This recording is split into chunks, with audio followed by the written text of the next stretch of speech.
আমার মা তোমাকে যদি জিজ্ঞাসা করে তোমার চোখ লাল কেন, তুমি কি বলবে? আমি বলবো বৌদি বকেছে আমাকে। এই তোমাকে তো বৌদি বকেনি।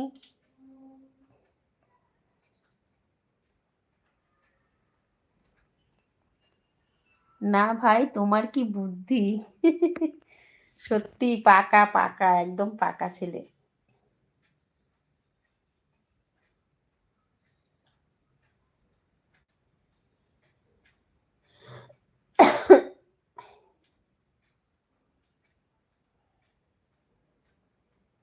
আমি তোমার নাম দেব যে দাদু বকেছে আমাকে। এ মা, কি কি অবস্থা গো!